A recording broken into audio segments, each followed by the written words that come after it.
Glaucoma.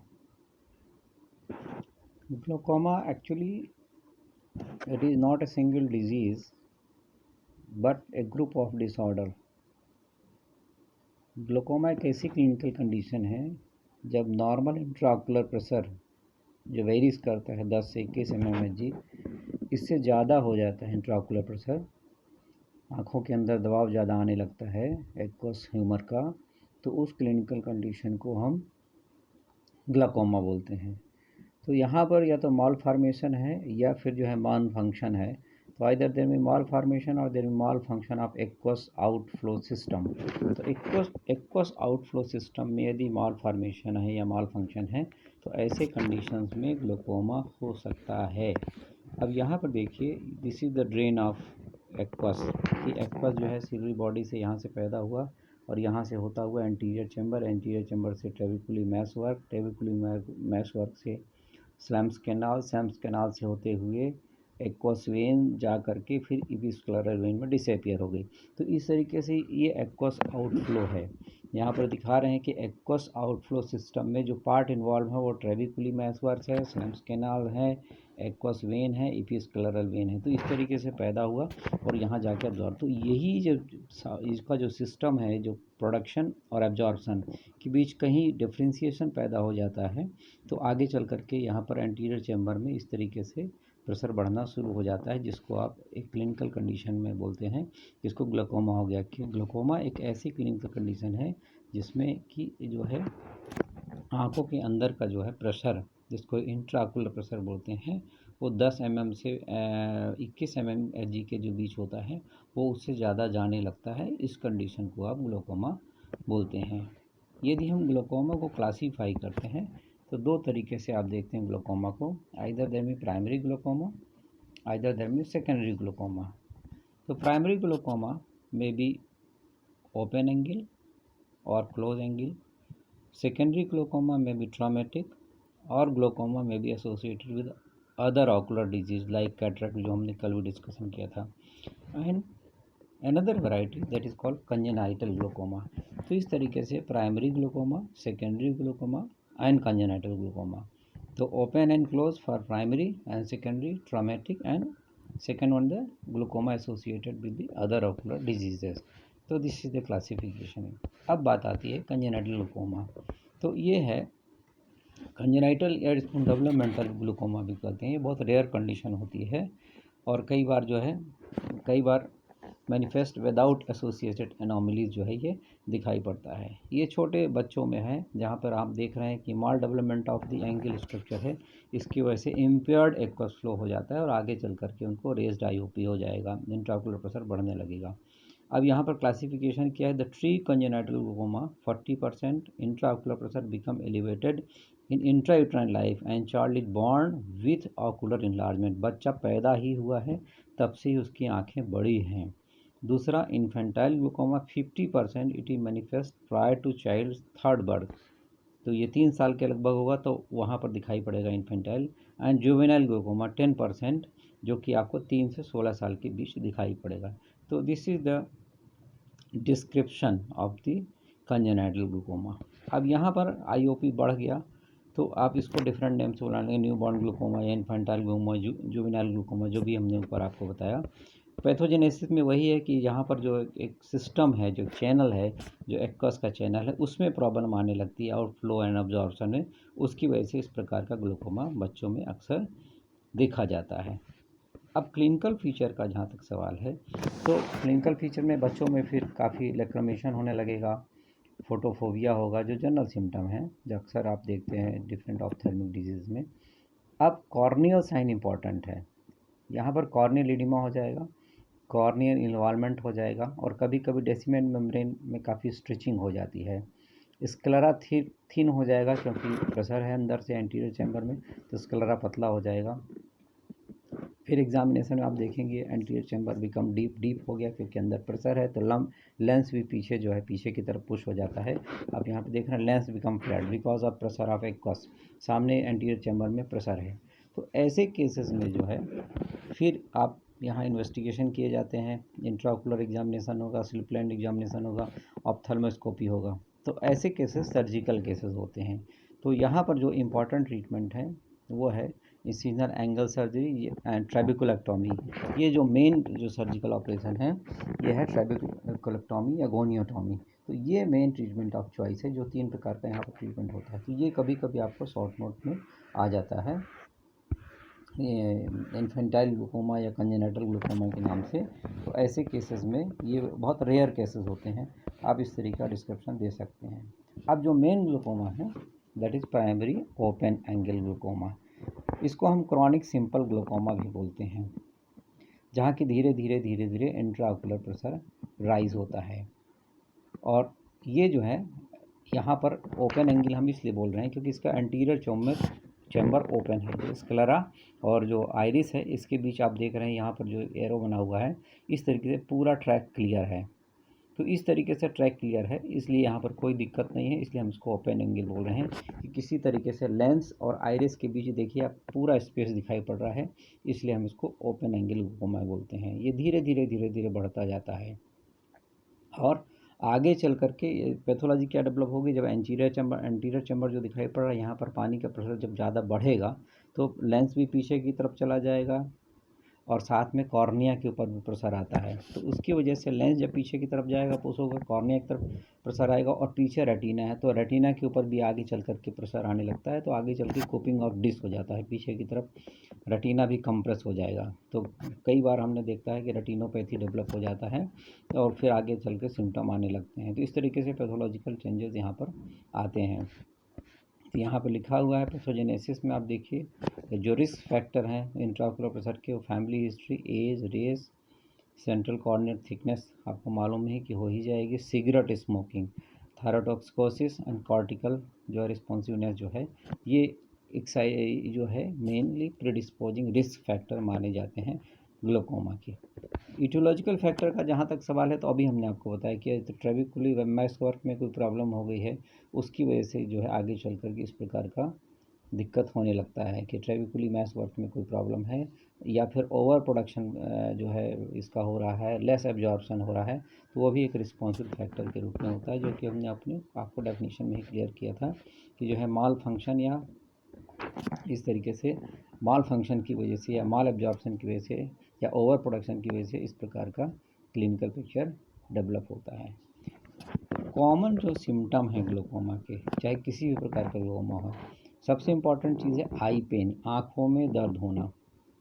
Intensity of pen इतना ज़्यादा बढ़ता जाता है कि नौसिया एंड वॉमिटिंग होने लगता है।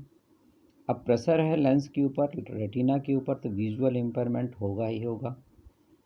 चूँकि कॉर्निया के ऊपर प्रेशर है, कंजक्टिवा भी इन्वॉल्व हो जाता है, स्क्लेरा भी इन्वॉल्व है, इसलिए आँखों में कभी कभी कंजेशन भी दिखाई पड़ता है, जिसको रेड आई। मॉर्निंग हेडेक, जब पेशेंट सो के उठता है तभी उसकी आंखों में दर्द और सिर में दर्द शुरू हो जाता है। और आगे चल कर के इसका सेकेंडरी इफेक्ट ये आता है लेंस के ऊपर कांस्टेंट प्रेशर की वजह से कि पेशेंट को कैटरेक्ट भी डेवलप हो सकता है। तो कैटरेक्ट सेकेंडरी टू ग्लूकोमा भी हो सकता है। इन्वेस्टिगेशन वही है सब, यहाँ पर टोनोमेट्री टेस्ट होगा, टोनोमेट्री टेस्ट लगा करके प्रेशर देखा जाएगा कि कितना प्रेशर जो है आ रहा है, इंट्राओकुलर प्रेशर कितना है।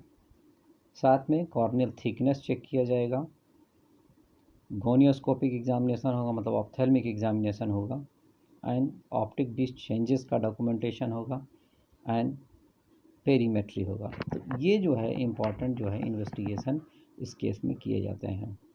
तो ऐसे केसेस में यहाँ जो ट्रीटमेंट का उद्देश्य ये है मैनेजमेंट का कि किसी तरीके से इंट्राओकुलर प्रेशर के लेवल को हम कम करें, मेडिकल थेरेपी दें, मैनेजमेंट करें या फिर सर्जिकल ट्रीटमेंट करें।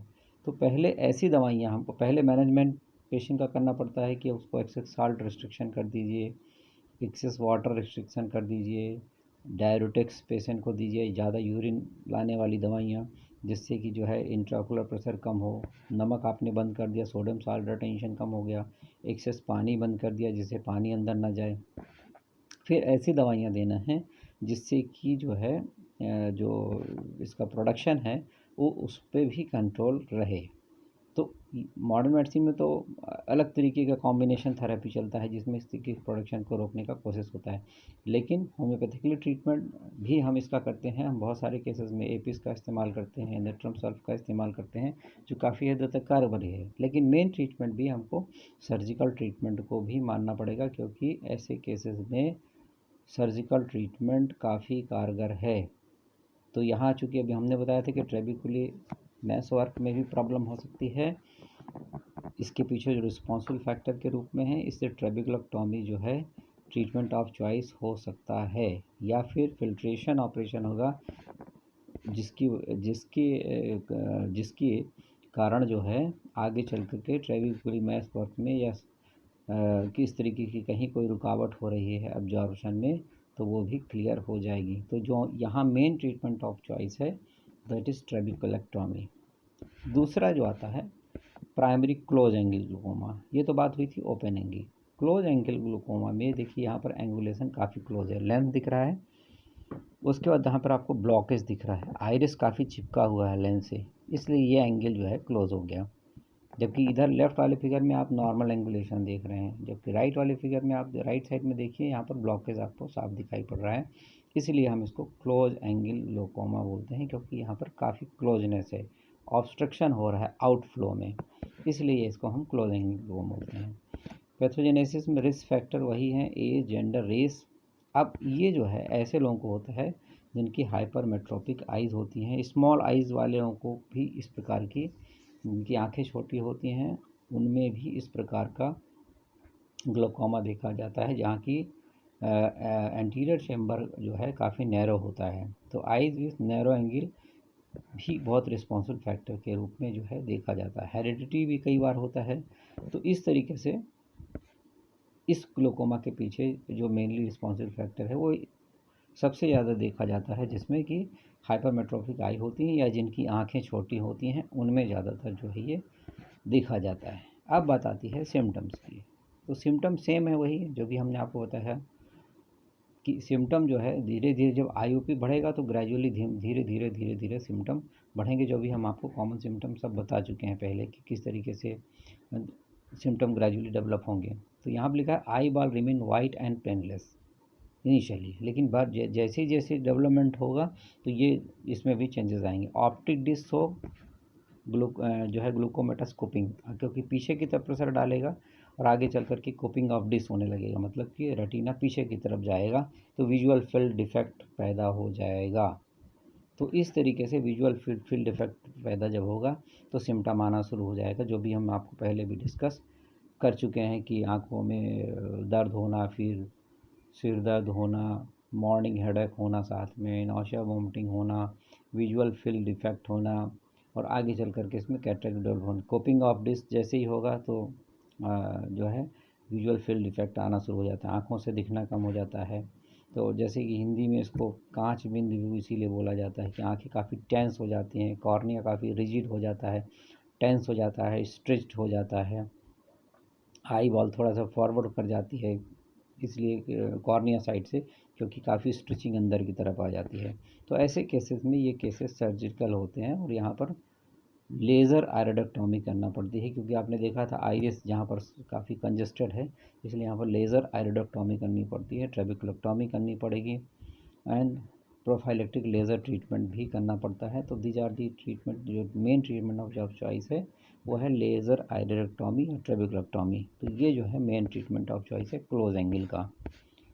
अब सेकेंडरी ग्लूकोमा वही है जो सेकेंडरी हुआ है, किसी न किसी आँख में कुछ ना कुछ प्रॉब्लम है उसकी वजह से हुआ है। ये भी ग्रुप ऑफ डिसऑर्डर है कि किस तरीके से आईओपी बढ़ गया, पहले उसको क्या था, फिर ऑप्थेल्मिक प्रॉब्लम हुई, या कैटरेक्ट की वजह से भी हमने आपको कल बताया था कि किस तरीके से कैटरेक्ट की वजह से जो है इस तरीके का ग्लूकोमा जो है पैदा होता है। और उसके बाद आप देख रहे हैं यहाँ पर जो बहुत सारे क्लासिफिकेशन में देख रहे हैं, depending upon the mechanism of the rise in IOP intraocular, depending on the causal primary disease, secondary glaucoma name as lens induced, जो भी हमने कल आपको बताया था, inflammatory glaucoma, pigmentary glaucoma, neovascular glaucoma, traumatic glaucoma, steroid induced glaucoma. तो वही है ट्रीटमेंट, डायग्नोस्टिक प्रोसीजर वही है, टोनोमेट्री टेस्ट होगा, गोनोस्कोपी होगा, स्लिट लैम्प एग्जामिनेशन होगा, है ना, स्टीरोडिस जो है फोटोग्राफी होगा। तो ये ख़ास तौर पे यहाँ पर इन्वेस्टिगेशन के प्रोसीजर हैं, इससे ये डायग्नोस हो जाता है कि किस तरीके के इसके सेकेंडरी ओरिजिन हुआ है।